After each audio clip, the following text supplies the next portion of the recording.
Numa tarde de fim de semana, sob o sol forte da primavera que castigava o Rio de Janeiro, Helena da Silva mal pregou o olho desde a madrugada. Embora fosse uma mulher que em toda a sua vida jamais preparara uma refeição de qualquer jeito, o dia de hoje era diferente. Era o dia da primeira visita ao seu único neto, o recruta Léo Almeida. A sua pequena cozinha num apartamento modesto no bairro da Tijuca estava impregnada pelo aroma adocicado de uma costela de primeira, assando lentamente no bafo, e pela vitalidade dos ingredientes frescos que aguardavam a sua vez. O seu filho, Matias Almeida, um coronel do Exército, vivia ocupado com as pesadas responsabilidades de ser o chefe da polícia do Exército da divisão. A sua nora falecera precocemente, vítima de uma doença, e desde então, Léo fora criado praticamente pelas mãos da avó. Um menino especialmente frágil e introvertido. O neto querido que amava ler e detestava discussões.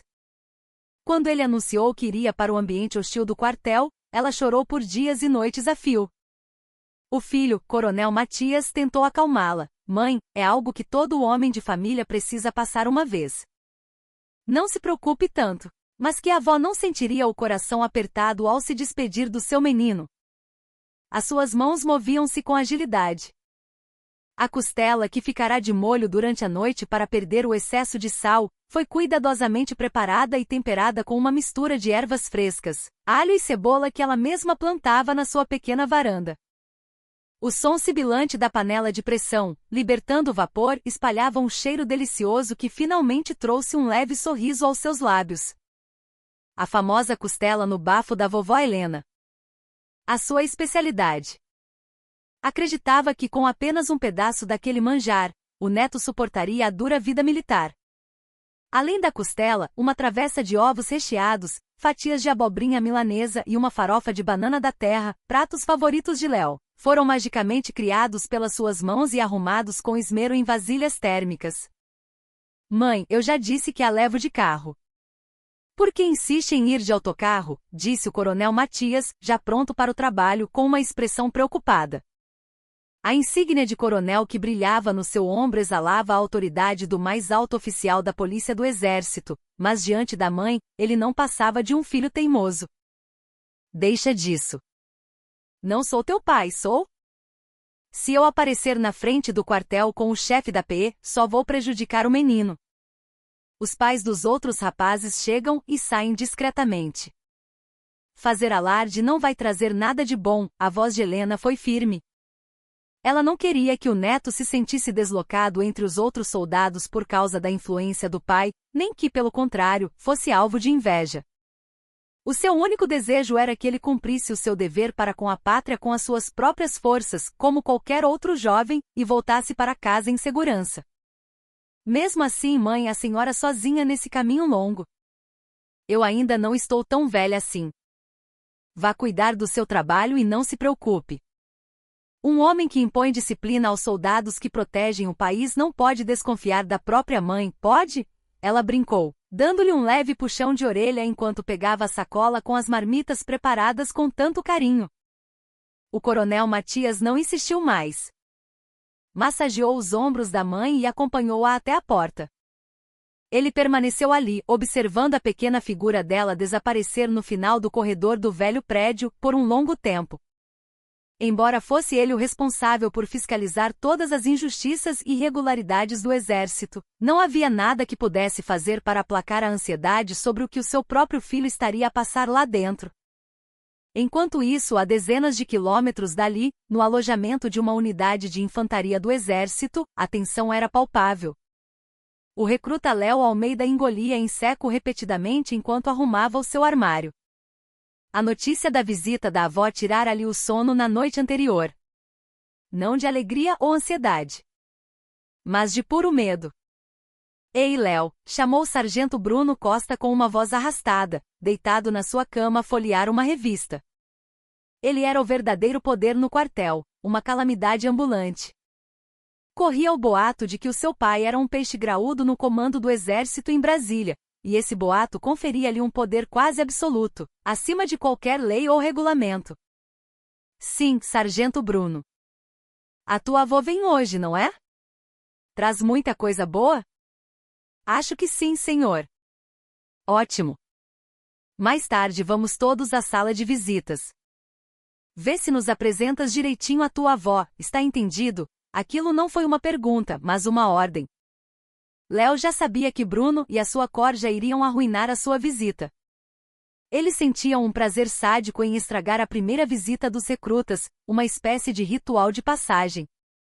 E uma presa fácil como Léo, ingênuo e incapaz de revidar, era o brinquedo perfeito para eles.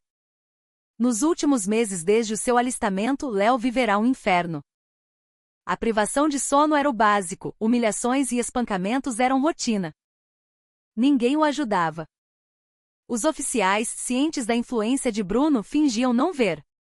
Os seus colegas, com medo de que a violência se virasse contra eles, tratavam-no como se ele não existisse. Léo estava completamente só. Ele pensou dezenas de vezes em contar tudo ao pai. Mas não conseguia. O seu pai era um homem que falava da honra e do orgulho militar como se fossem sagrados. Ele não queria mostrar-se um filho fraco e chorão para um pai assim. E além disso, ele tinha outro plano. Por trás da sua expressão vazia e da sua atitude submissa, escondiam-se uma paciência de aço e uma capacidade de observação aguçada. Ele estava a memorizar e a registrar tudo. Quem, quando, onde e que atrocidade cometeu. A sua mente tornará-se um vasto arquivo de crimes. Ele não era apenas uma vítima. Era um agente infiltrado, minando silenciosamente as fundações de uma estrutura podre a partir do seu ponto mais fraco. A visita da avó hoje seria o seu maior desafio e um ponto de viragem no seu plano. Ele não queria que a sua avó se magoasse, mas convenceu-se de que era um passo necessário para acabar com aquele inferno. Com os punhos cerrados e escondidos nos bolsos da farda, ele aguardou em silêncio a hora da visita. A sala de visitas estava cheia do calor humano de reencontros há muito esperados. Um pai batia no ombro do filho, uma namorada segurava a mão do seu amado com os olhos marejados, uma mãe acariciava o rosto do filho, visivelmente mais magro. No meio daquela paisagem pacífica, Léo avistou a sua avó, Helena, sentada sozinha perto da janela. Os cabelos brancos penteados com esmero, a melhor roupa vestida para não envergonhar o neto. Um nó formou-se na garganta de Léo, mas ele engoliu a emoção e aproximou-se. Vovó. Ah, meu menino. Vem cá, deixa-me ver-te. Helena levantou-se e examinou o neto da cabeça aos pés. O rosto queimado de sol, as bochechas fundas. Os seus olhos encheram-se de lágrimas. Estás a passar por muito, não estás? Tens comido bem? Sim, vovó, não se preocupe. Estou bem. Léo forçou um sorriso. A avó, com o coração apertado, afagou-lhe as costas e, como se esperasse por aquele momento, começou a desvendar o seu tesouro. A costela ainda morna, os ovos recheados dourados, a farofa e a couve refogada dispostas com elegância. Em instantes, a mesa austera da sala de visitas transformou-se num banquete farto. O cheiro doce e suculento da costela espalhou-se por todo o ambiente. Anda, come. É a tua preferida. No momento em que Léo pegou no garfo para espetar um pedaço de carne, a porta da sala de visitas abriu-se com um estrondo, e sombras sinistras entraram. Era o sargento Bruno e os seus 2 capangas. Como se tivessem combinado, aproximaram-se da mesa de Léo com um andar arrastado. Ora, se não é a avó do nosso Léo. Bom dia, senhora. Sou o sargento Bruno, superior do recruta Almeida. Bruno fez uma vênia cínica, os seus olhos já fixos na comida. Helena, embora surpreendida pela visita inesperada, levantou-se para cumprimentar os superiores do neto com educação. Oh, os superiores do meu Léo. Por favor, sentem-se. Eu trouxe muita comida, comam conosco. Mal ela terminou de falar, os 3 sentaram-se como se esperassem por aquilo. E sem um pingo de educação ou vergonha, atiraram-se à comida como animais. Não usaram talheres. Agarravam os pedaços de costela com as mãos, levavam-nos à boca e roíam os ossos. Enfiavam 2 ou 3 ovos recheados de uma só vez na boca. O carinho da avó, preparado durante toda a noite exclusivamente para o neto, desaparecia num piscar de olhos, tornando-se pasto para feras. Léo permaneceu de cabeça baixa, incapaz de fazer qualquer coisa. Os seus ombros tremiam levemente de raiva e humilhação. Helena observava a cena grotesca com uma expressão de incredulidade. O desejo de uma avó de dar mais um pedaço que fosse ao seu neto estava a ser impiedosamente esmagado diante dos seus olhos. Minha senhora, a sua comida é espetacular. É melhor do que a da minha mãe, disse Bruno, com a boca a brilhar de gordura. Um dos seus comparsas acrescentou: não podemos deixar uma preciosidade destas só para um palerma como Léo. A comida só atinge o seu verdadeiro valor quando é comida por soldados de elite como nós. Palerma. A palavra atingiu o coração de Helena como um punhal. O sorriso amável no seu rosto endureceu, tornando-se gelo. A comida acabou rapidamente. Da costela, que ainda tinha mais de metade, restavam apenas os ossos. Dos outros pratos, mal se via o rasto. Bruno deu um arroto satisfeito, batendo na barriga. Em seguida pegou na travessa ainda morna da costela e olhou para Léo com um ar de gozo. Ei, Léo, também precisas de comer. Ah, espera, já não há nada. Ele riu-se e levantou-se. E então, à vista de todos, despejou os restos da costela e dos acompanhamentos no caixote do lixo que ficava num canto da sala. Com um som repugnante, o carinho de uma avó misturou-se com o lixo mal cheiroso. Aquele ato ultrapassou todos os limites. Foi mais do que um insulto, foi a destruição completa da dignidade e do afeto de uma pessoa.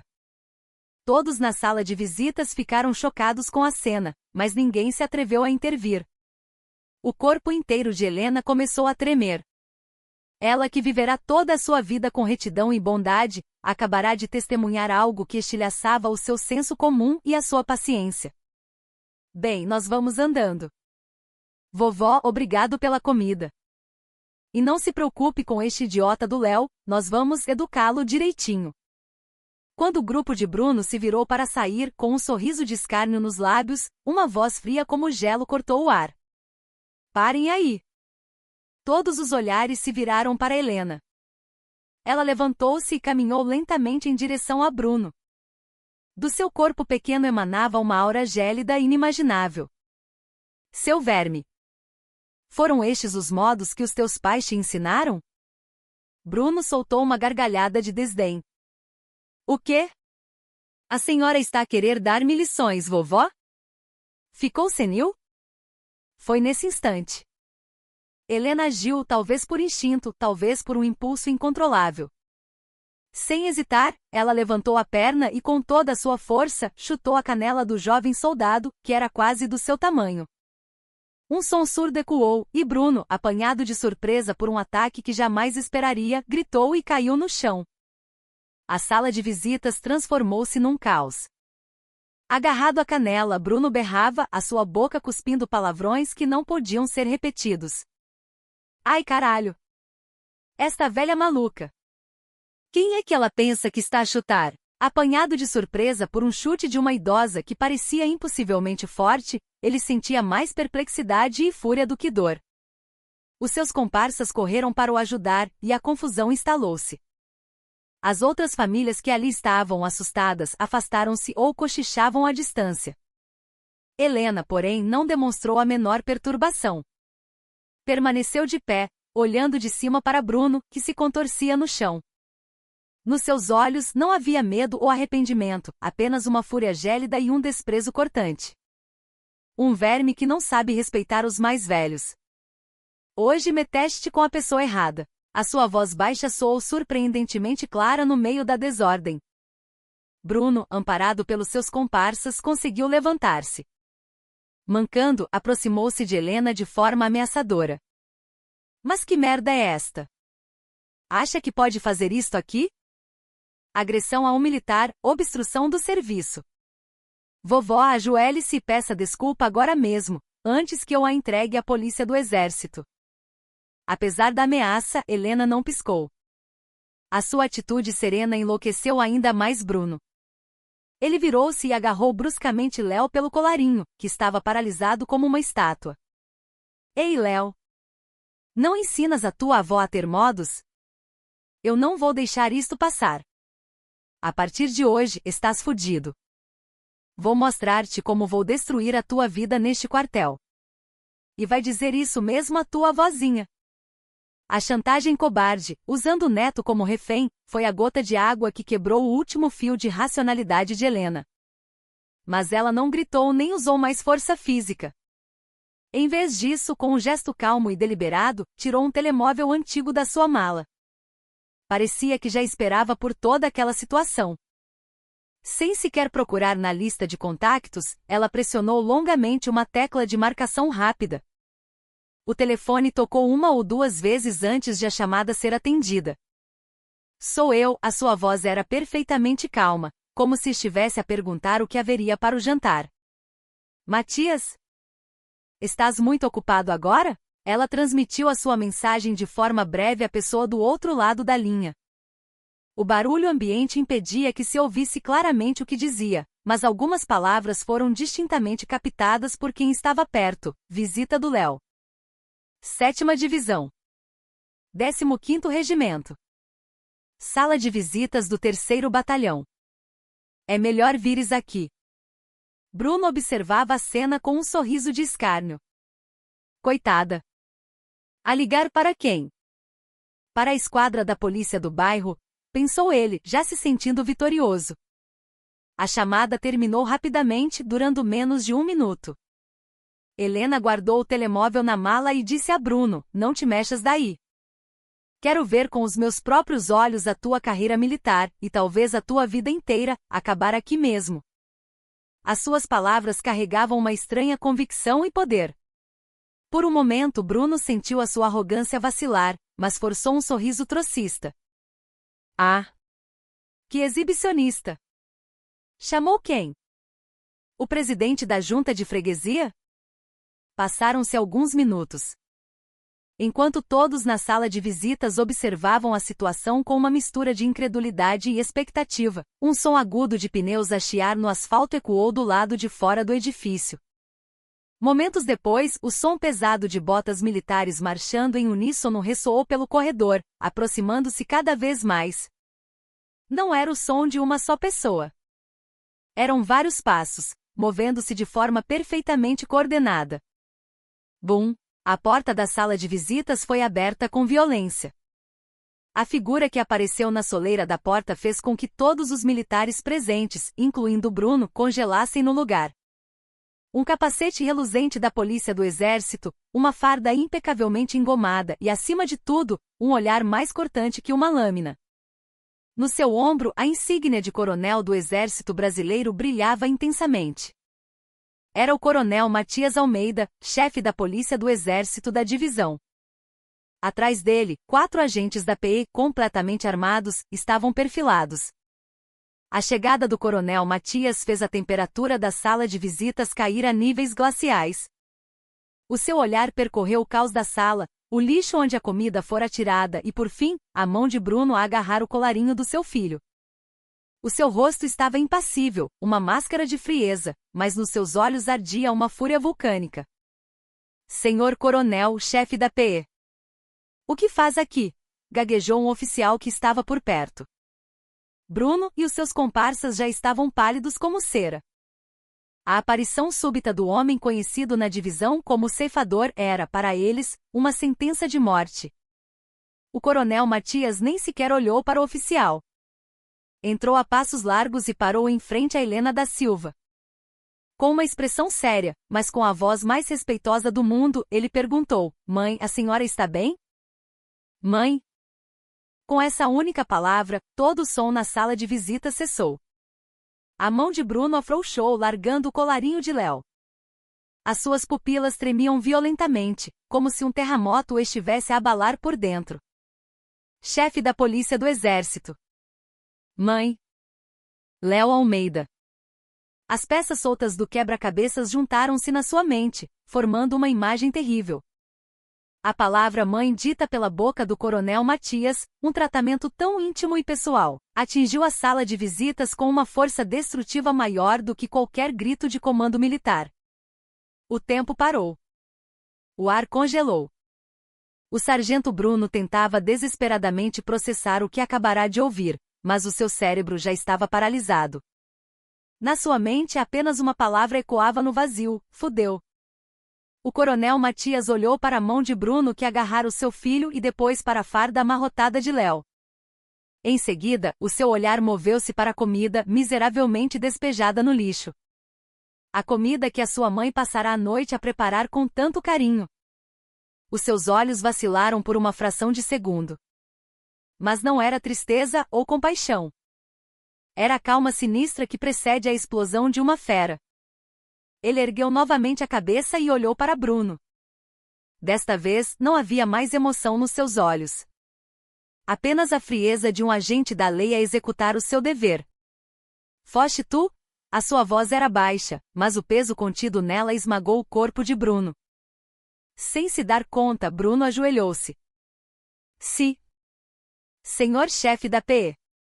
Foi um mal-entendido. Isto é. Cala-te. A ordem curta do coronel Matias cortou a desculpa de Bruno. Ele aproximou-se do sargento ajoelhado e olhou para a identificação no seu peito. Sargento Bruno Costa. Ele murmurou o nome como se o estivesse a memorizar. Bruno Costa. Certo. Ele não disse mais nada a Bruno. Ignorou-o completamente como se fosse uma pedra no caminho.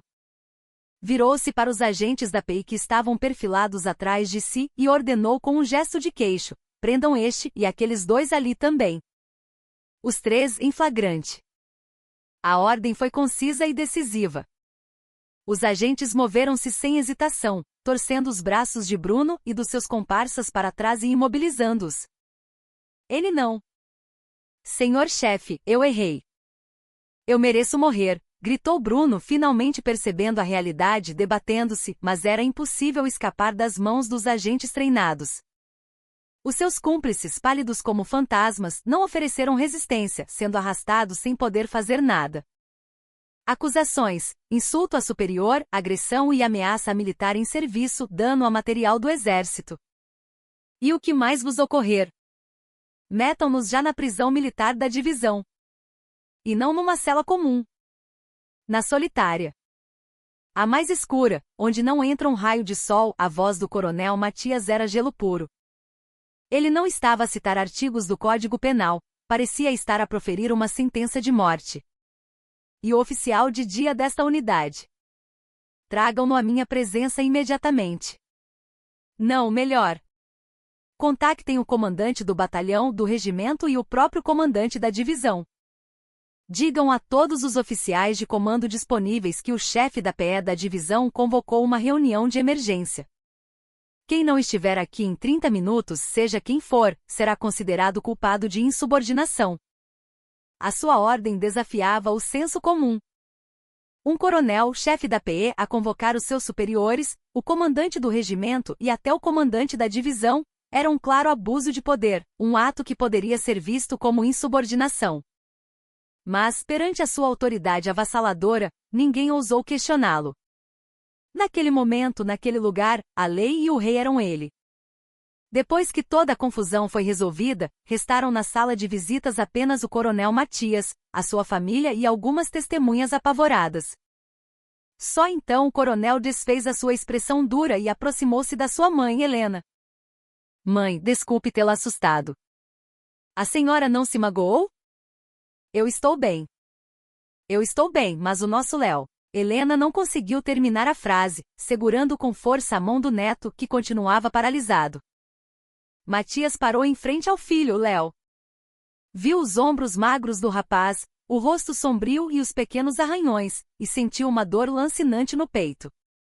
Arrependeu-se da sua própria estupidez de ter ignorado o sofrimento do filho em nome da honra militar. Sem dizer uma palavra, ele abraçou o filho. No abraço firme e amplo do pai, as emoções que Léo reprimira por tanto tempo finalmente explodiram. Os seus ombros começaram a tremer levemente, e lágrimas quentes molharam a farda do pai. Pai. Desculpa. Eu fui tão fraco. Não. Não foste tu que foste fraco. Fui eu que fui um tolo. A culpa é toda minha. Matias afagou as costas do filho, repreendendo-se. Os seus próprios olhos começaram a avermelhar.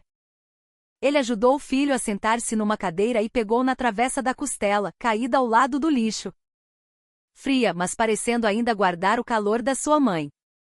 Ele olhou para aquilo por um longo tempo, em silêncio. E tomou uma decisão. Não terminaria com a simples punição daqueles vermes. Iria arrancar pela raiz esta unidade, esta parte podre da organização militar que humilhou a sua mãe e esmagou seu filho. A sua fúria de aço transcendera a vingança pessoal, transformando-se numa vontade de julgamento contra um sistema corrupto. E o prelúdio desse julgamento estava apenas a começar. Com a prisão do grupo de Bruno e a ordem de convocação de emergência para todos os comandantes, a 7ª divisão inteira entrou em alvoroço, como um vespeiro agitado. A tranquilidade do fim de semana foi estilhaçada, e os telefones não paravam de tocar com gente a tentar perceber o que se estava a passar. A sala de visitas do 3º Batalhão tornou-se, subitamente, o olho do furacão, atraindo a atenção de toda a divisão. O coronel Matias colocou a mãe e o filho no seu carro para os tirar do quartel. Deixou o seu ajudante de ordens a tratar dos procedimentos e ao volante, disse com uma expressão séria: "Mãe, eu levo-a para casa. Léo, a partir de hoje, não voltas mais a esta unidade. Amanhã mesmo farei um pedido formal de transferência de especialidade e unidade ao comando militar." Era a decisão de um pai a tentar resgatar o filho daquele inferno. No entanto, do banco de trás, veio uma resposta inesperada de Léo. "Não, pai." A sua voz era baixa, mas a determinação nela era firme. Matias olhou para o rosto do filho pelo espelho retrovisor. As lágrimas tinham secado, mas em vez de alívio ou alegria, o seu rosto mostrava uma profunda frustração e ansiedade, como se algo tivesse sido arruinado. "O que queres dizer com isso? Queres continuar neste inferno? Eu tenho de voltar para o quartel. Se eu sair agora, tudo terá sido em vão." Em vão? A frase enigmática fez Matias franzir a testa. "Léo, não estou a perceber o que estás a dizer. O teu pai vai resolver tudo. Não precisas de sofrer mais." "Não, pai. Não é um problema que o senhor possa resolver. Pelo contrário, se o senhor agir como agiu hoje, vai estragar tudo." As palavras do filho tornavam-se cada vez mais incompreensíveis. Foi então que Helena falou em voz baixa: "Matias, para o carro. Preciso de falar com o rapaz." O coronel parou o carro numa berma deserta. Um silêncio pesado instalou-se no interior do veículo. Helena virou-se para trás e segurou a mão do neto. "Léo, fala com a tua avó com sinceridade. O que se passa, afinal? Tu não estavas apenas a aguentar tudo por falta de força, pois não?" A intuição de uma avó que o criou a vida inteira era aguçada. Léo hesitou por um longo momento e finalmente começou a falar com a voz pesada. A sua confissão foi o início chocante da revelação de uma vasta rede de corrupção, muito para além do simples bullying que Matias imaginara. O Bruno não é um simples arruaceiro. Ele é apenas a ponta de um cancro gigantesco que se espalhou por esta unidade, ou melhor, por toda esta divisão. Léo começou a contar o que testemunhara e descobrira nos últimos meses. Bruno usava a influência do seu pai, um alto funcionário do exército, para construir um reino privado dentro do quartel. Mas não se tratava apenas de atormentar os recrutas. Ele desviava combustível e material militar para vender no mercado negro, e até mesmo geria um esquema de agiotagem entre os soldados, ligado a sites de apostas ilegais. E todos os oficiais da unidade encobriam os seus crimes. Na verdade, mais do que encobrir, eles cooperavam ativamente e dividiam os lucros. Pelo que sei, até o comandante do batalhão e alguns oficiais de alta patente estão profundamente envolvidos. O rosto do coronel Matias ficou pálido. Não era uma simples desavença entre soldados, mas um crime organizado com o envolvimento de oficiais de comando. Era um escândalo gigantesco que abalaria as fundações da divisão, algo que nem ele, o chefe da PE, tinha a menor ideia. Eu não podia contar-lhe isto, pai. O senhor é o chefe da PE, e no momento em que eu fizesse uma denúncia, poderiam acusá-lo de conduzir uma investigação forçada para proteger o seu filho. E eu não tinha provas. Por isso, escondi a minha identidade e tornei-me a presa mais fácil para me infiltrar no círculo mais próximo deles. Finalmente, todas as peças do quebra-cabeças encaixaram.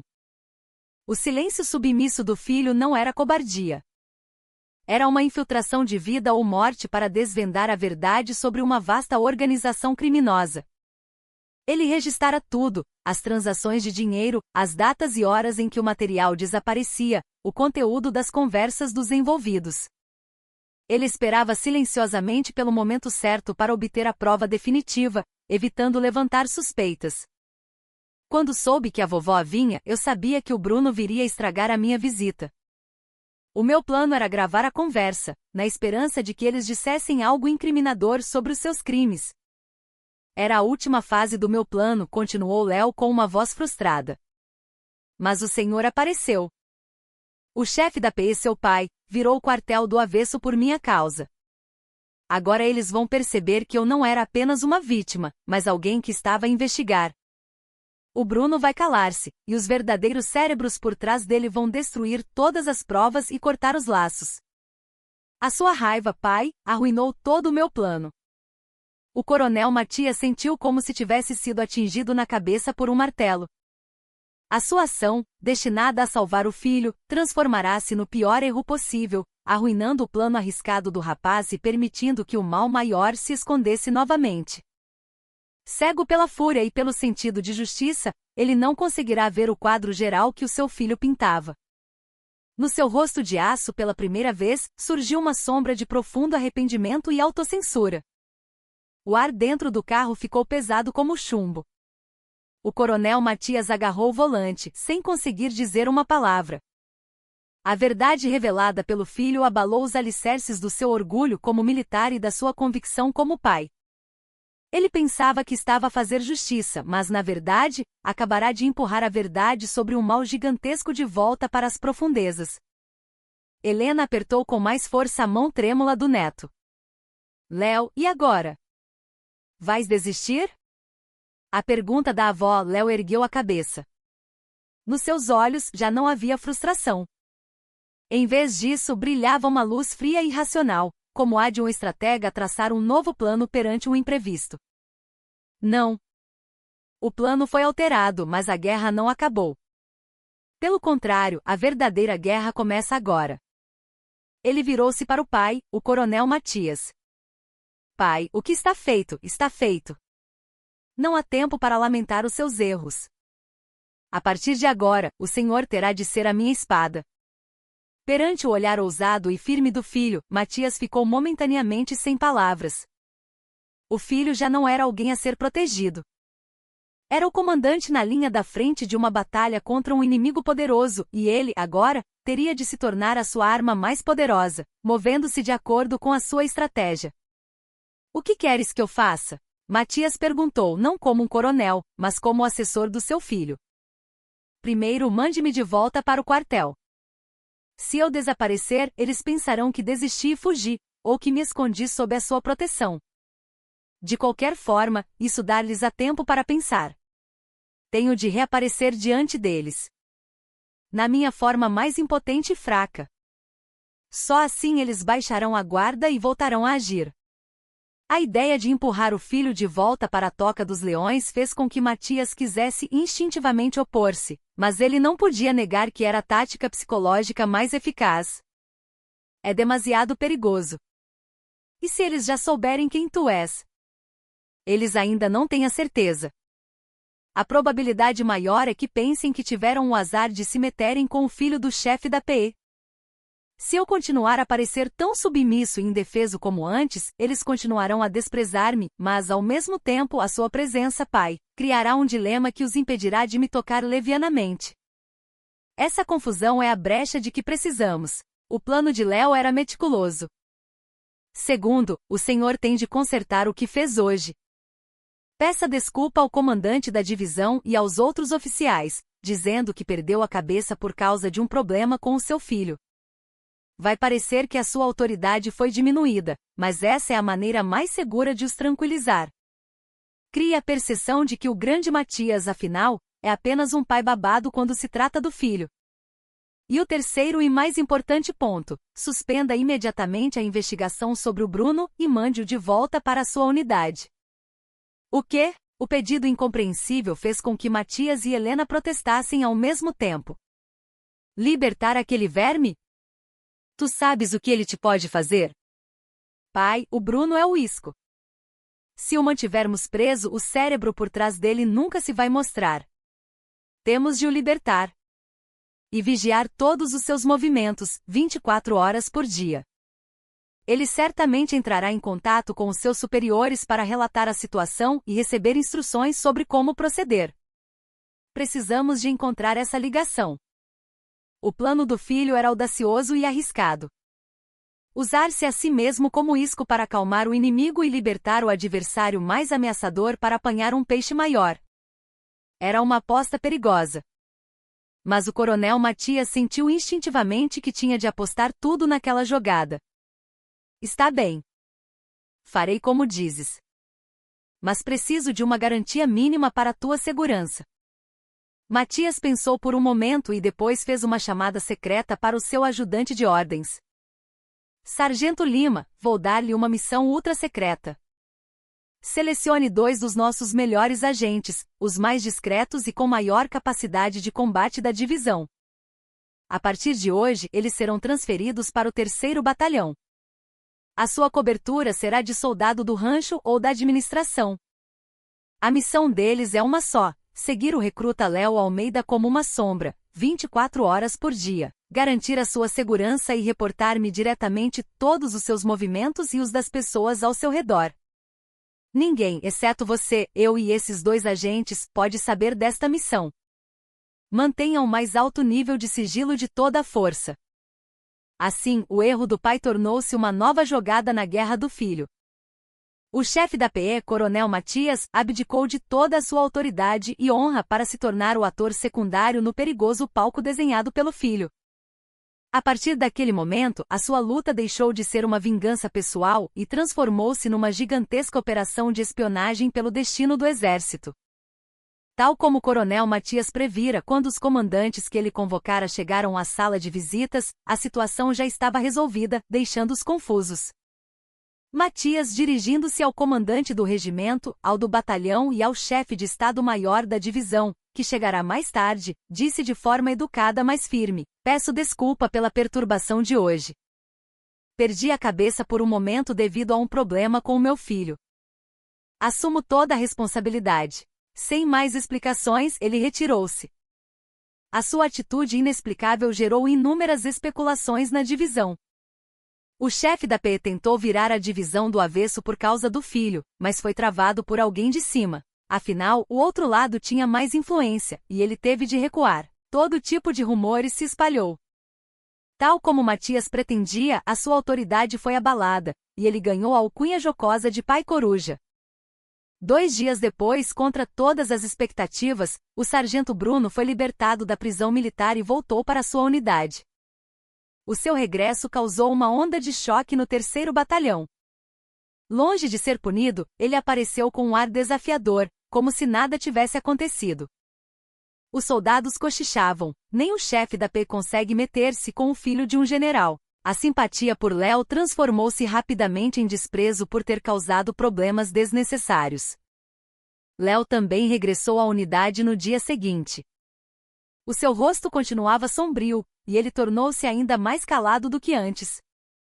Quando se cruzava com Bruno, baixava a cabeça sem qualquer reação e suportava em silêncio o isolamento e as tarefas pesadas impostas pelos seus superiores, que se intensificaram. Para todos, ele parecia completamente derrotado. Mas debaixo da superfície, uma guerra invisível travava-se ferozmente. Bruno, embora parecesse triunfante por fora, estava dominado por uma ansiedade extrema. O facto de o pai de Léo ser o chefe da PE ainda o aterrorizava, e ele sentia uma urgência em resolver a situação de alguma forma. Usando o telefone público do quartel, ele fez uma chamada apressada para algum lugar. Pai, sou eu. As coisas complicaram-se. O pai daquele merdas é o chefe da PE daqui. Do outro lado da linha, houve um breve silêncio. Depois, uma voz grave mas incisiva soou, e então... Vais parar o que eu mandei fazer por causa de um simples chefe da PE? Não, não é isso. Mas parece que ele sabe de alguma coisa. Tenho um mau pressentimento. Idiota! Não me venhas com pressentimentos. Tens provas? Não, não tenho. Então foi só um acidente. Aquele Matias sempre foi conhecido por ser uma víbora sem coração, mas parece que amolece quando se trata do filho. Foi só um susto. Não te intimides. Mas a partir de agora não toques mais no rapaz. Não vale a pena criar mais problemas. Continua com o nosso negócio como planeado. A entrega da próxima semana mantém-se na mesma data, certo? Sim, pai. Sem problemas. O pai de Bruno era, de facto, uma figura de alta patente no exército. Mas, ao contrário dos rumores, não era um general. A sua verdadeira identidade era Osvaldo Costa, um administrador civil de alto escalão lotado no comando logístico em Brasília. Numa posição-chave que controlava o fluxo de material militar, ele usava o filho para desviar bens e distribuí-los ilegalmente, sendo o cérebro de uma vasta rede criminosa. Uma posição perfeita, menos visível que a de um general, mas que lhe permitia controlar todos os interesses práticos. Todas as conversas entre Bruno e Osvaldo estavam a ser secretamente escutadas pelos olhos e ouvidos invisíveis plantados pelo coronel Matias. No seu escritório, Matias recebia relatórios em tempo real através de comunicações encriptadas, juntando as peças do quebra-cabeças. Comando logístico. Osvaldo Costa. Finalmente, o rastro apareceu. Enquanto isso, no 3º Batalhão, a atuação angustiante de Léo continuava. E ao seu lado, 2 novas sombras acompanhavam-no. O cabo Silva, recém-transferido para o rancho, e o soldado Rocha, da administração. Eram soldados comuns que não davam nas vistas, mas na verdade eram veteranos da elite da PEI altamente treinados. Eles não trocavam uma única palavra com Léo, mas estavam sempre por perto, servindo como um escudo invisível. Quando um sargento tentava implicar com Léo, o cabo Silva aparecia naturalmente, dizendo que precisava da ajuda dele para organizar o material do rancho. Durante o serviço noturno, se Bruno tentava aproximar-se de Léo, o soldado Rocha chamava-o, dizendo que o chefe da administração o procurava. As suas intervenções eram tão naturais que ninguém suspeitava da sua verdadeira identidade. Sob a sua proteção, Léo começou a agir de forma mais ousada.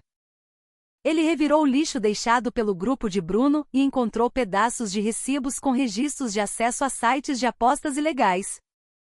À noite, ele rondava secretamente o paiol de munições e o depósito de combustível, fotografando vestígios de material desviado. Todas as informações que recolhia eram transmitidas ao coronel Matias todas as noites, através de Silva e Rocha. A calmaria antes da tempestade. Por fora, o 3º Batalhão da 7ª Divisão parecia tranquilo, mas estava a tornar-se o rastilho de uma guerra iminente. O filho mascarado afiava sua lâmina no coração do território inimigo, enquanto o pai mascarado tecia uma rede gigantesca do lado de fora. E o seu verdadeiro inimigo, convencido de que já tinha vencido, desfrutava do seu último banquete. Na próxima terça-feira, acoberto do treino noturno, está planeado o desvio de uma grande quantidade de combustível e rações de combate. O ponto de encontro é um posto de gasolina abandonado perto do portão dos fundos do quartel. A hora é a meia-noite. A informação recolhida por Léo com risco de vida chegou à mesa do coronel Matias através dos agentes sombra. O momento decisivo que tanto esperavam estava a aproximar-se. Matias convocou imediatamente a sua equipe de investigação de elite para uma reunião secreta.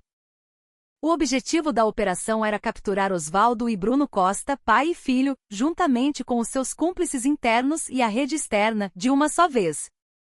Não havia margem para erros.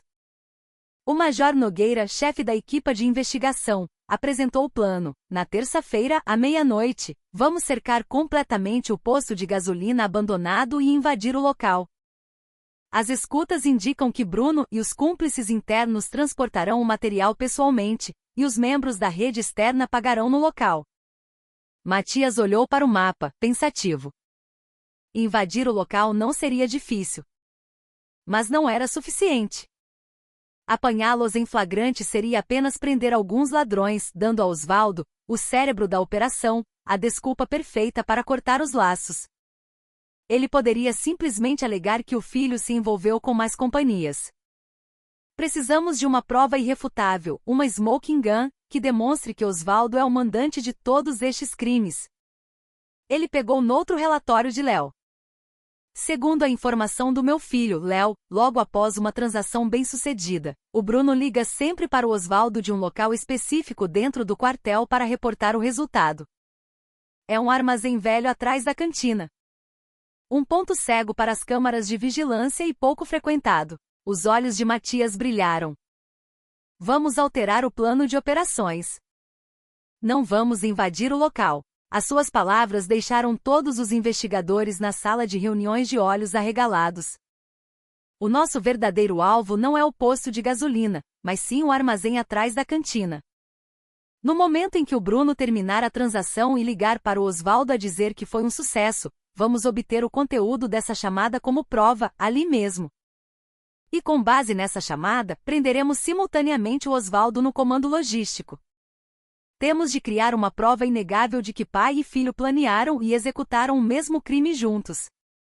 Era uma operação ainda mais audaciosa e meticulosa. A equipe de investigação começou imediatamente a mover-se de acordo com o novo plano. Os melhores especialistas em escutas aproximaram-se do armazém disfarçadamente e instalaram microfones e câmaras de ultra-alta performance. Equipas de vigilância foram posicionadas 24 horas por dia perto do escritório e da casa de Osvaldo.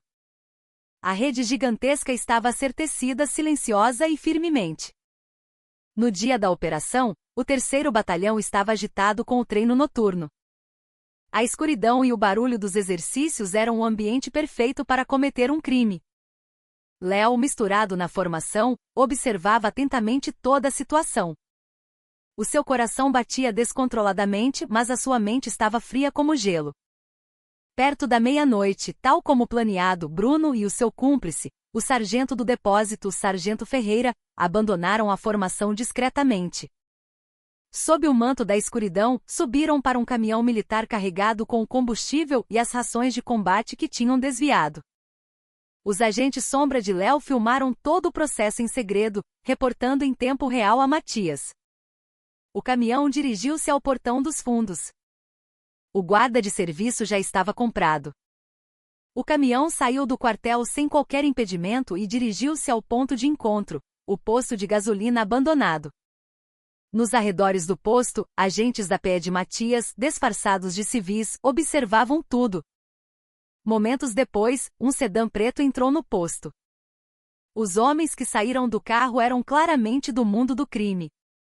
Eles verificaram a carga do caminhão e entregaram um envelope grosso de dinheiro ao sargento Ferreira. Todo o processo de transação foi gravado por câmaras de alta performance. Após a transação, Bruno e Ferreira regressaram ao quartel triunfantes. Bruno, depois de dividir o dinheiro com os cúmplices, dirigiu-se, como planeado, ao armazém velho atrás da cantina. O seu rosto estava cheio de satisfação e excitação. Ele olhou em volta uma vez e ligou para o pai, Osvaldo. Pai, sou eu. Missão cumprida. Desta vez foi limpo. Nesse momento, os agentes da tropa de elite da PE, que estavam emboscados à volta do armazém, aproximaram-se silenciosamente por trás dele. Do outro lado da linha, ouvia-se a voz satisfeita de Osvaldo. Bom trabalho, meu filho. És o meu rapaz. Antes que Osvaldo pudesse terminar a frase, a porta velha do armazém foi arrombada com um estrondo. Da escuridão surgiram os agentes da PE, que imobilizaram Bruno num piscar de olhos. Sargento Bruno Costa está preso em flagrante por desvio e distribuição ilegal de material militar. Tem o direito de permanecer em silêncio. Bruno foi dominado antes mesmo de conseguir gritar. O telemóvel na sua mão, ainda com a chamada ativa, foi parar às mãos de um investigador. O investigador falou ao telemóvel em voz baixa: Senhor Osvaldo Costa, a conversa que acabou de ter com o seu filho foi totalmente gravada. Iremos visitá-lo em breve. No mesmo instante, a porta do escritório de Osvaldo, ao lado do gabinete do comandante no comando logístico, foi aberta. Ali estava uma equipa de captura liderada pessoalmente pelo coronel Matias. Osvaldo, ao ouvir o grito do filho e a voz estranha do outro lado da linha, percebeu que tudo tinha acabado. Com o rosto pálido, ele apenas observou, atônito, o coronel Matias a aproximar-se. Foi uma operação perfeita. O isco atraiu o inimigo com sucesso, e a rede não deixou escapar um único peixe. Com a captura de Osvaldo e Bruno Costa, pai e filho, e dos seus cúmplices, o caso parecia estar encerrado. A Procuradoria Militar, com base nas provas irrefutáveis recolhidas pela P. de Matias, iniciou uma investigação em larga escala. O Comando Logístico e a 7ª Divisão foram virados do avesso, e os envolvidos foram convocados um a um para interrogatório.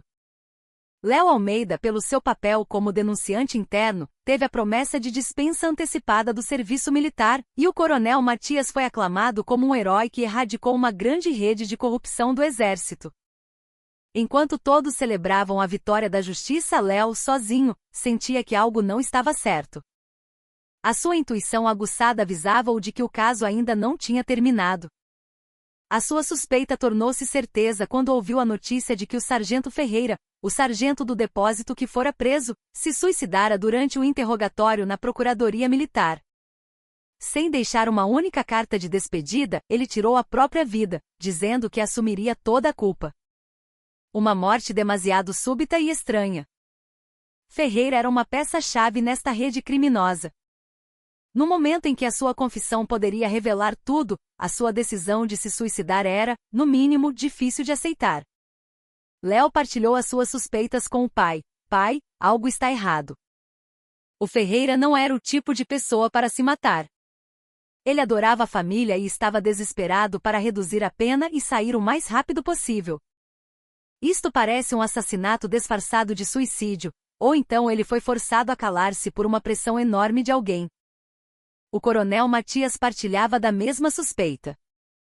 Osvaldo e Bruno afirmavam ter planeado tudo sozinhos, mas a quantidade de material desviado e a escala da distribuição eram demasiado grandes e organizadas para terem sido lideradas por um simples funcionário civil e o seu filho. Tinha de haver uma mão invisível por cima deles, a comandar e a proteger tudo. A morte de Ferreira era o sinal de que essa mão invisível começara a mover-se para cortar os laços. O cérebro por trás de Osvaldo. Quem poderá ser? Matias mobilizou toda a sua rede de informações dentro do Exército para investigar novamente o passado de Osvaldo. Registros de chamadas, transações financeiras, o seu percurso profissional. Tudo foi vasculhado ao pormenor, mas o cérebro astuto não deixará qualquer rastro. A investigação parecia ter chegado a um beco sem saída. Foi então que Léo apareceu com uma pista decisiva. Pai, eu vasculhei discretamente o armário do Bruno. No meio das coisas que ele não teve tempo de arrumar antes de ser preso, encontrei isto. Léo entregou-lhe uma fotografia antiga. Na foto via-se um jovem Bruno, o seu pai Osvaldo e ao lado deles, abraçando-os de forma muito amigável, um outro militar. No seu ombro uma estrela brilhava, a insígnia de general de brigada. O coronel Matias susteve a respiração ao ver o rosto do militar. Era um rosto que ele conhecia demasiado bem. Não pode ser. O comandante da divisão? Por quê? A pessoa na fotografia era ninguém menos que o atual comandante da 7ª Divisão, o general de divisão Ricardo Montenegro, numa foto de quando era mais novo, com a patente de general de brigada. Matias sempre respeitara o general Montenegro. Ele era um exemplo de verdadeiro militar, íntegro e firme, com a profunda admiração dos seus subordinados. O facto de ele, uma figura tão respeitada, ter uma foto tão íntima com um funcionário corrupto como Osvaldo era por si só um choque. Poderiam ser apenas conhecidos. Mas há algo estranho. Oficialmente não há qualquer ligação entre Osvaldo e o general Montenegro. Nunca trabalharam no mesmo local, nem são da mesma região. Então, como é que tem uma foto tão pessoal? A suspeita de Léo era razoável. Matias sentiu-se profundamente confuso. Se o comandante da divisão fosse o cérebro de tudo isto, não se trataria de um simples caso de corrupção, mas sim do pior escândalo da história do Exército, abalando as suas próprias fundações. A possibilidade de que o seu superior, a quem ele tanto respeitava e seguia, fosse o maior inimigo que ele deveria erradicar. Este era o prelúdio de uma reviravolta dupla. O verdadeiro inimigo estava escondido no lugar mais inesperado, usando o rosto mais confiável. Pai e filho teriam agora de iniciar uma luta solitária, sem a ajuda de ninguém, contra o mais alto comandante da sua própria organização. A sua guerra estava, na verdade, apenas a começar. A hipótese de o general Montenegro ser o cérebro por trás de tudo era uma verdade difícil de aceitar para o coronel Matias. Para confirmar as suas suspeitas e ao mesmo tempo para as negar, ele começou a investigar secretamente o círculo do general, mantendo o mais alto nível de sigilo. Ele já não podia usar os canais oficiais da PE. Se o general fosse realmente o mandante, era provável que tivesse os seus próprios olhos e ouvidos infiltrados na polícia do exército. Ele formou uma equipa secreta, composta apenas pelas pessoas em quem mais confiava, os agentes Sombra de Léo, Cabo Silva e Soldado Rocha, e o seu ajudante de ordens, Sargento Lima. A sua luta já não era uma investigação oficial, mas uma guerra de informações conduzida por uma célula clandestina. Léo assumiu o papel de cérebro da equipa. Dentro do quartel, ele mantinha um perfil mais baixo possível, recolhendo toda a informação relacionada com o general Montenegro. Ele fez amizade com os soldados que faziam a limpeza perto do gabinete do general para descobrir a sua rotina e analisou documentos administrativos em busca de qualquer irregularidade na sua cadeia de aprovações. É estranho, pai. Todas as sextas-feiras à tarde, o general tem um compromisso externo não oficial. A agenda diz sempre que é um encontro com empresários locais, mas não há registro de acompanhantes oficiais nem de atas. Ele sai da divisão sozinho ou apenas com o motorista. A informação recolhida por Léo era uma pequena, mas significativa, fissura na fachada do general. Matias ordenou imediatamente a Silva e Rocha que seguissem o general na sexta-feira à tarde. O resultado foi chocante. O destino do general Montenegro não era um restaurante de luxo frequentado por empresários. Era um armazém decrépito nos arredores da cidade. Ali, ele encontrava-se secretamente com os mesmos criminosos que eram os distribuidores externos de Osvaldo. Ele era o vértice daquela gigantesca rede criminosa, o Rei nas Sombras. Por trás da máscara de um militar honrado, ele era um monstro abominável que usava sua posição para desviar material militar e acumular uma fortuna imensa. Ao receber o relatório, Matias cerrou os punhos, sentindo uma traição avassaladora. A imagem hipócrita do superior que ele tanto admirava. Ele intuía que Montenegro não fazia aquilo apenas por dinheiro. Por trás de tudo deveria haver uma ambição maior. À medida que a investigação da equipa secreta se aprofundava, a verdadeira face de Montenegro revelava-se ainda mais terrível. Ele usava os fundos ilícitos, obtidos com a venda do material desviado, para subornar políticos, construindo a sua própria rede de influência. O seu objetivo não era simplesmente acumular riqueza. Era estender a sua influência para além do exército, até ao mundo da política, para se tornar um poder oculto que controlava o Brasil por trás dos panos. Osvaldo era o seu fiel gestor financeiro, e o sargento Ferreira fora eliminado por saber demais. Miserável. Não apenas manchou a honra de um soldado, mas é um traidor que corrói a nação. Matias tomou uma decisão. Já não podia tratá-lo com o respeito devido a um superior. Ele era um inimigo do Estado. Mas o seu adversário era um general da ativa, uma figura poderosa com uma forte rede de proteção. Um ataque mal calculado e ele próprio poderia ser acusado de traição e expulso do exército. Para o derrubar, precisava de uma prova irrefutável, de o apanhar em flagrante a dar ordens e a receber o dinheiro. O problema era que não conseguiam prever o local do encontro. Montenegro era extremamente cauteloso e astuto. Nunca se encontrava duas vezes no mesmo sítio e comunicava através de telemóveis descartáveis. Foi então que a avó, Helena da Silva, surgiu como uma nova variável. Ela sentiu que o filho e o neto estavam envolvidos em algo perigoso. Ligou ao filho. Matias, sou eu. Tenho a impressão de que não andas a dormir bem. O que se passa? Vais esconder as coisas até da tua mãe? Matias tentou manter-se em silêncio no início, mas perante a insistência da mãe, acabou por contar toda a verdade. Depois de ouvir toda a história, Helena, em vez de se zangar, disse com uma calma surpreendente: esse tal de Montenegro. Preciso de o conhecer. Mãe, não. É perigoso. Perigoso? O meu neto, Léo, arriscou a vida a lutar no ninho da cobra, e eu, uma velha, vou ficar escondida com medo? Eu tenho os meus próprios métodos. Não te preocupes.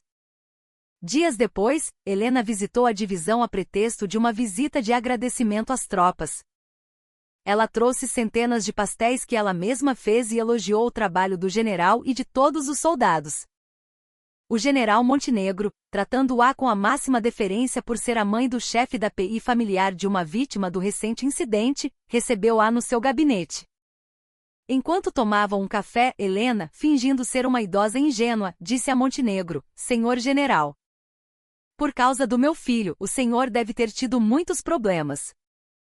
Por culpa de um filho incompetente, toda a divisão ficou em alvoroço. Nem sei onde me meter. Que disparate, minha senhora!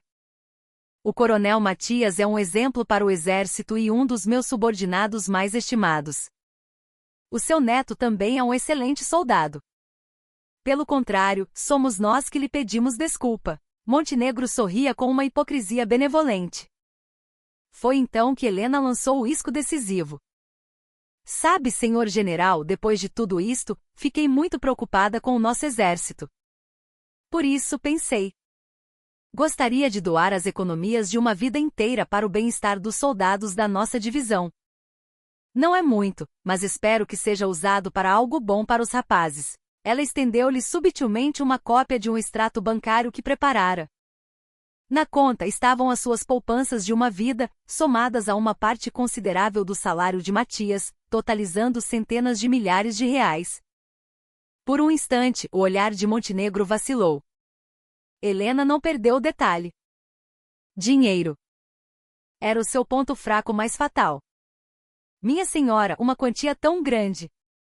Teríamos de seguir os procedimentos oficiais. Ah, que procedimentos oficiais que nada. Para fazer uma coisa boa, não precisamos de fazer barulho. O senhor general saberá onde aplicar bem o dinheiro. Mais tarde, eu entrego-lhe pessoalmente num lugar discreto. Ela enfatizou as palavras lugar discreto e pessoalmente. Montenegro hesitou por um momento, mas a ganância perante a avultada quantia derrubou a sua cautela. Ele acabou por morder o isco. O general Montenegro mordeu o isco da generosa doação que Helena da Silva lhe ofereceu. Dias depois, ele contactou-a secretamente, com o pretexto de que usaria o nobre gesto da senhora para melhorar as instalações de bem-estar dos soldados. Ele alegou que os procedimentos oficiais de doação eram complicados e poderiam gerar impostos, sugerindo que ela entregasse o dinheiro em numerário, num local discreto. A sua ganância estava a conduzi-lo diretamente para a armadilha. O local do encontro foi escolhido por ele, a sala privada de uma churrascaria de luxo nos arredores da cidade, um lugar com segurança rigorosa e longe de olhares curiosos. O encontro foi marcado para um sábado à noite, disfarçado como um dos seus compromissos externos não oficiais. O coronel Matias e a sua equipa secreta apostaram tudo neste confronto final. Eles subornaram o gerente da churrascaria, um homem que Matias ajudara no passado e que concordou em cooperar. Na sala privada foram instaladas microcâmaras e microfones do tamanho de uma unha. Agentes da PE disfarçados de empregados de mesa, controlavam discretamente os arredores da sala. No dia combinado, Helena, apesar dos protestos do filho, dirigiu-se sozinha ao local do encontro. Nas suas mãos, levava uma mala pesada, cheia com centenas de milhares de reais em notas. O seu coração batia forte, mas o seu rosto exibia um sorriso sereno. Ela era a protagonista desta perigosa peça de teatro. Ao entrar na sala privada, Montenegro, em trajes civis, recebeu-a com um sorriso afável. Minha senhora, obrigado por ter vindo. Peço desculpa por fazê-la vir a um lugar tão simples. Não se preocupe, senhor general. É tudo pelos nossos rapazes, que são como meus filhos. O jantar começou num ambiente cordial. Montenegro perguntou pela saúde de Helena e pelo bem-estar do seu neto, Léo, tentando baixar-lhe a guarda. Ele estava convencido de que Helena era apenas uma idosa ingênua e de bom coração. Perto do final da refeição, Helena colocou a mala de dinheiro sobre a mesa. Senhor general, aqui está o que prometi. Por favor, use-o para o bem. Os olhos de Montenegro brilharam com ganância por um instante. Ele disfarçou a expressão e puxou a mala para o seu lado. Abriu-a, verificou os maços de notas e sorriu satisfeito. Jamais esquecerei este gesto caloroso, minha senhora. Eu encarrego-me de... Nesse exato momento, Helena interrompeu-o com uma voz fria. Esse dinheiro é para financiar a sua carreira política? Ou para satisfazer os seus desejos imundos? O sorriso desapareceu do rosto de Montenegro. Ele, sem conseguir esconder a surpresa, perguntou: Minha senhora, do que está a falar? Ricardo Montenegro. A sua farsa nojenta acaba hoje. Helena levantou-se. O seu olhar já não era o de uma avó bondosa. Brilhava com a frieza e a agudeza de um anjo da justiça, vindo para julgar o mal. Só então Montenegro percebeu que caíra numa armadilha. Quem é você, afinal? Gritou ele, levantando-se. No momento em que se ergueu, todas as portas da sala privada se abriram simultaneamente. De todos os lados, não surgiram empregados de mesa, mas sim agentes da tropa de elite da PE completamente armados. As suas armas apontaram todas para Montenegro. E na porta aberta à sua frente estava o seu subordinado mais leal, o chefe da PI, Coronel Matias. No rosto de Matias não havia raiva nem tristeza, apenas a determinação implacável de um soldado a punir um traidor.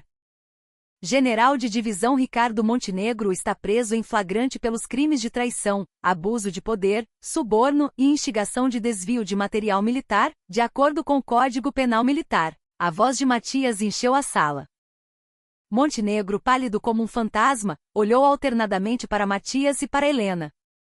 Percebeu que não era o caçador, mas a presa, e que tudo fora orquestrado por aquela velha frágil e pelo seu filho. Ele soltou uma gargalhada de desespero. O seu último banquete marcava o fim trágico da sua ambição desmedida. A noite do julgamento estava apenas a começar. A prisão do general Montenegro foi um terremoto que abalou todo o exército. O facto de um general da ativa, um dos comandantes mais respeitados, ser o cérebro de uma vasta rede de corrupção que ia além do desvio de material militar, corroendo a nação, causou um choque e um sentimento de traição imensos em todos os militares. O Ministério da Defesa criou imediatamente uma comissão de inquérito conjunta e, com base nas provas recolhidas por Matias, iniciou uma investigação rigorosa. Com a confissão de Montenegro, a teia de corrupção que ele liderava começou a ser desvendada. Generais de outras unidades que receberam subornos para encobrir ilegalidades, políticos em Brasília que recebiam fundos ilícitos em troca de proteção, e empresários do setor de defesa que lucravam com os seus esquemas. O caso Montenegro transcendeu o âmbito militar e tornou-se um escândalo nacional. O coronel Matias, Léo e Helena tornaram-se heróis nacionais da noite para o dia.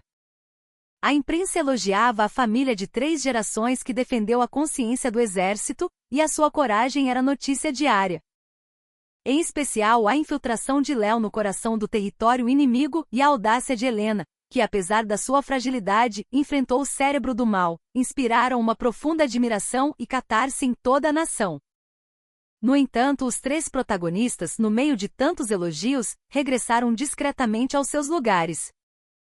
Matias continuou a liderar a investigação a partir do seu posto como chefe da PE. Helena voltou a ser uma avó comum, a preparar a comida para o seu neto. E Léo, recusando o tratamento de herói, optou por terminar o seu serviço militar em silêncio. O que eles queriam não era o título de herói. Queriam apenas remover o tecido podre e restaurar a justiça que fora abalada. Com o tempo, Montenegro e os seus cúmplices foram severamente punidos pela lei. Montenegro recebeu a pena máxima para um militar, foi destituído de todas as suas patentes e honras, e expulso do exército em desgraça. A sua ambição terminou de forma inglória numa cela fria. Osvaldo e Bruno Costa também receberam penas pesadas. da prisão, Bruno escreveu várias cartas de arrependimento a Léo, mas Léo nunca respondeu. Tudo parecia estar a voltar ao normal. Mas o rastro deixado pela tempestade deixou feridas profundas e sombras difíceis de apagar. Os soldados do 3º Batalhão ficaram confusos. Eles tinham de enfrentar diariamente a sua própria cobardia por terem permanecido em silêncio sob a violência de Bruno. Quanto mais Léo era aclamado como herói, mais profunda se tornava a sua culpa. A unidade fora fisicamente limpa, mas nas suas mentes ficou a marca indelével de espectador. O coronel Matias também mergulhou numa profunda reflexão. Ele percebeu de forma dolorosa como a instituição militar, a qual dedicara a sua vida, podia apodrecer tão facilmente quanto sacrifícios e perigos eram necessários para defender a justiça. Passava noites em branco, atormentado por um terrível pensamento de autoaversão. Se não fosse o meu filho, eu nunca teria sabido de toda a verdade e teria continuado a admirar um homem como Montenegro para sempre. Talvez a pessoa mais ferida tenha sido o próprio Léo. Ele derrubou um mal gigantesco, mas no processo, testemunhou o lado mais sombrio e desprezível da natureza humana. A traição da confiança, a ganância pelo poder e a cobardia de quem fecha os olhos à injustiça. Essas memórias deixaram cicatrizes indeléveis na sua jovem alma. Ele já não conseguia ver o mundo com a mesma inocência. Este era o peso da realidade escondido por trás da catarse. Por trás da vingança satisfatória e da vitória da justiça, há sempre um preço a pagar e feridas que permanecem. O verdadeiro crescimento começa quando se abraçam essas feridas em vez de as ignorar, e se continua a avançar. A família de 3 teve de lutar silenciosamente contra essas sombras invisíveis, cada um no seu lugar. Chegou o dia da dispensa de Léo. O quartel quis preparar uma cerimônia de despedida grandiosa para celebrar a sua dispensa antecipada, mas ele recusou todas as homenagens, preferindo partir em silêncio. Ele não se via como um herói, mas apenas como um soldado comum e, ao mesmo tempo, um dos muitos que tinham sido espectadores. Na noite anterior à sua partida, os seus colegas de alojamento organizaram uma pequena festa de despedida. Num ambiente constrangido, um colega finalmente quebrou o silêncio: Léo. Desculpa. Essa única palavra foi como abrir uma comporta há muito fechada. Um após o outro, os outros colegas começaram a baixar a cabeça e a pedir desculpa. Desculpa por não ter feito nada quando estavas a sofrer nas mãos do Bruno. Tive medo. Medo que me acontecesse o mesmo. E fingi que não via. Fui um cobarde. Obrigado por teres revelado tudo. E por isso mesmo, sinto ainda mais vergonha. Deves ter sofrido tanto sozinho. Perante os seus pedidos de desculpa sinceros, Léo aceitou o copo de refrigerante que lhe ofereceram sem dizer uma palavra. Ele não os odiava. Embora tivesse sentido na pele as consequências terríveis do seu silêncio, ele também conseguia compreender o medo deles. Eles também eram vítimas de um sistema de violência. Não faz mal. Já passou. A resposta de Léo foi curta. Mas no seu coração, uma tempestade de emoções agitava-se. Ele sabia que os seus pedidos de desculpa eram sinceros, mas uma simples palavra não apagava a dor e as cicatrizes do passado. O perdão não era assim tão simples. Na manhã seguinte, Léo fez as malas em silêncio. Quando saía do alojamento, um recruta mais novo, que fora a segunda maior vítima de Bruno depois dele, correu e entregou-lhe um pequeno bilhete. Recruta Léo. Graças a si, eu também encontrei a coragem. Obrigado. Nunca me esquecerei. Léo guardou o bilhete com carinho no bolso da farda. Talvez aquela fosse a medalha mais valiosa que ganhará em toda aquela batalha. Enquanto caminhava para o portão principal, muitos soldados observavam-no à distância, prestando-lhe uma continência silenciosa. Não era a aclamação de um herói, mas uma saudação de expiação e respeito daqueles que carregavam o peso da culpa. Em frente ao portão, o pai e a avó esperavam por ele. Ao vê-los, Léo não conseguiu conter as lágrimas que reprimira. Não eram lágrimas de vitória ou de alívio pela vingança. Eram lágrimas complexas e quentes, de alívio por tudo ter acabado, misturadas com a dor de tudo o que passará, e a culpa por ter colocado a sua família em perigo. De volta a casa, Léo passou vários dias fechado no seu quarto. Ele sofria sozinho as sequelas daquela grande guerra. Tinha pesadelos todas as noites e assustava-se com o menor ruído. As feridas na sua alma eram mais profundas do que pensava. Quem o trouxe de volta ao mundo foi a sua avó, Helena. Ela abriu a porta do seu quarto silenciosamente e ofereceu-lhe um prato de costela quente. Léo, vamos comer. Ela não fez perguntas. Apenas preparou a refeição para o neto com o mesmo carinho de sempre. Léo sentou-se à mesa posta pela avó e começou a comer em silêncio. A comida quente e a costela macia acalmaram o seu interior ferido. Depois de terminar a refeição, a avó disse em voz baixa: "Foi duro, não foi? Agora, tenta esquecer tudo." "Vovó, eu não consigo esquecer. As coisas que vi, as coisas por que passei. E as pessoas que ficaram em silêncio. Esquecer não significa apagar a memória. Significa não ficares preso a essa memória, impedindo-te de seguir em frente. Tu travaste uma batalha muito difícil e venceste. Mas a verdadeira batalha começa agora. Viver com essas feridas sem odiar o mundo, continuando a acreditar nas pessoas. Essa é a guerra maior que terás de travar daqui para frente." Com as palavras sábias da avó, Léo finalmente percebeu. A sua guerra ainda não tinha acabado. A vingança terminara, mas a vida daqueles que ficaram tinha de continuar. Ele teria agora de carregar o fardo pesado da confissão dos espectadores e trilhar um novo caminho, em busca do perdão deles e do seu próprio crescimento. A verdadeira paz só viria quando ele compreendesse o peso do silêncio e o superasse. O tempo curou as feridas e abriu novos caminhos. A família de três, que superara junto a uma tempestade gigantesca, começou a procurar uma nova forma de justiça, cada um à sua maneira.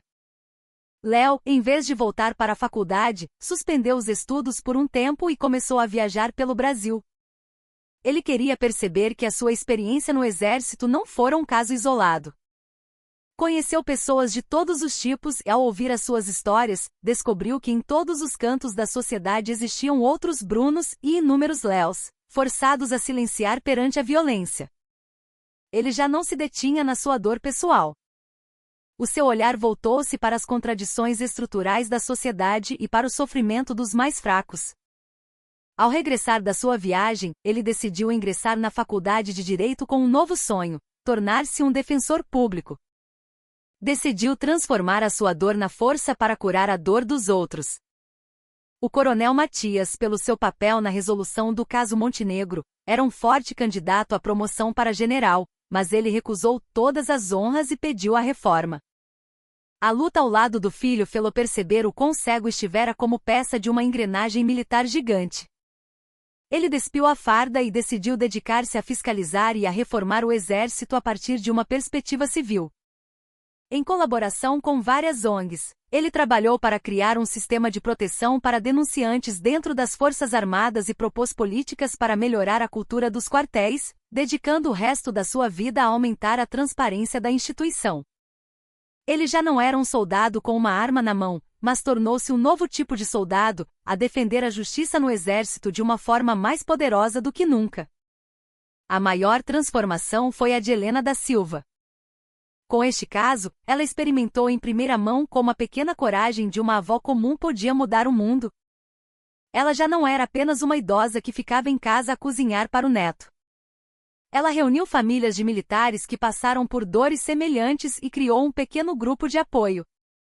O grupo cresceu de boca em boca, tornando-se uma organização nacional e uma das vozes mais fortes na defesa dos direitos humanos no Exército. Ela participou em audiências no Congresso Nacional, confrontando generais e lutou ao lado de soldados que sofreram injustiças, tornando-se a madrinha dos soldados. O seu rosto enrugado e a sua pequena estatura tornaram-se um símbolo de justiça, temido e respeitado por todo o exército brasileiro. Os três já não viviam na mesma casa, cada um seguindo seu próprio caminho. Mas estavam mais conectados do que nunca. Apoiavam-se mutuamente em silêncio, cada um no seu lugar, caminhando em direção ao mesmo objetivo. Esse objetivo não era a simples vingança ou punição. era criar um mundo onde não surgissem mais Brunos e Montenegros, e onde ninguém como Léo tivesse de sofrer sozinho em silêncio. Num fim de semana, os três reuniram-se depois de muito tempo. Léo foi às compras e cozinhou para a avó, e Matias, observando com orgulho o filho na cozinha, lavou a louça em silêncio. Na sua mesa já não havia lágrimas ou raiva. Havia apenas um profundo respeito e confiança mútua, e uma esperança silenciosa no futuro que construiriam juntos. Eles estavam, cada um no seu caminho, a realizar uma nova forma de justiça. E quando esses três caminhos se encontravam, o mundo tornava-se um lugar um pouco mais quente e justo. Passaram-se alguns anos. Léo, após um percurso árduo, tornou-se finalmente defensor público. O seu primeiro caso foi defender um jovem que fora expulso do exército após sofrer de estresse pós-traumático devido a maus tratos de um superior. Usando a sua própria experiência como arma, ele travou uma difícil batalha legal contra o Estado e a organização militar. E finalmente venceu. À saída do tribunal, a mãe do jovem aproximou-se, segurou-lhe na mão e chorou. Doutor, muito obrigada. Graças a si, o meu filho voltou a sorrir. Léo, ao sentir a mão enrugada daquela mãe, lembrou-se da sua própria avó, que se levantara por ele com tanta coragem. Ele percebeu que finalmente encontrara o seu caminho e que a sua ferida podia ser a esperança de alguém. Na mesma altura, Matias participava como representante de uma ONG numa audiência pública sobre a reforma militar no Congresso.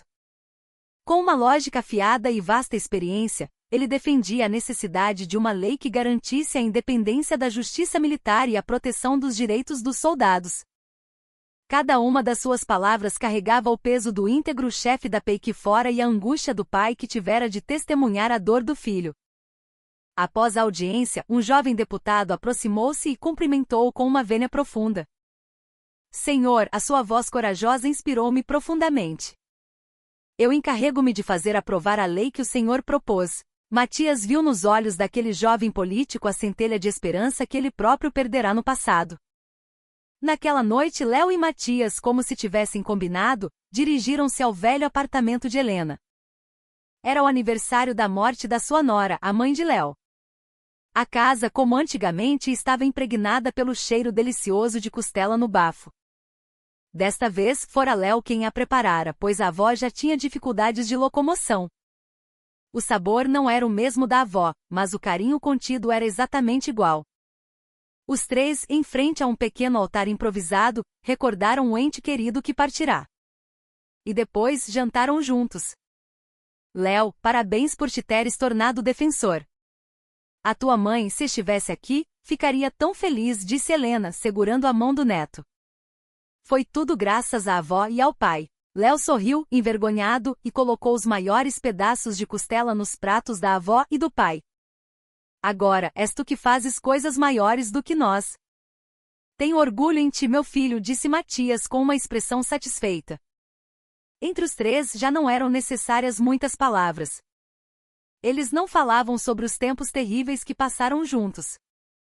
Mas sabiam, apenas pelo olhar, o quão fortes aqueles tempos os tornaram e como guiaram as suas vidas numa direção cheia de significado. Depois do jantar, Léo, tal como a avó fazia, arrumou as sobras da costela cuidadosamente numa vasilha. Isto é para levar amanhã para o escritório e partilhar com os meus colegas. Ao ouvir as suas palavras, Helena e Matias sorriram em silêncio. A costela que outrora fora um símbolo de ódio e humilhação, tornará-se agora um alimento que significava partilha, esperança e um novo começo. Naquela noite, os três fizeram uma promessa silenciosa. Lutariam para sempre, como sobreviventes, para que a justiça que defenderam não se transformasse noutra forma de violência, para que a sua raiva não gerasse mais ódio, e para que todos os filhos e filhas deste mundo nunca mais tivessem de chorar sozinhos perante a violência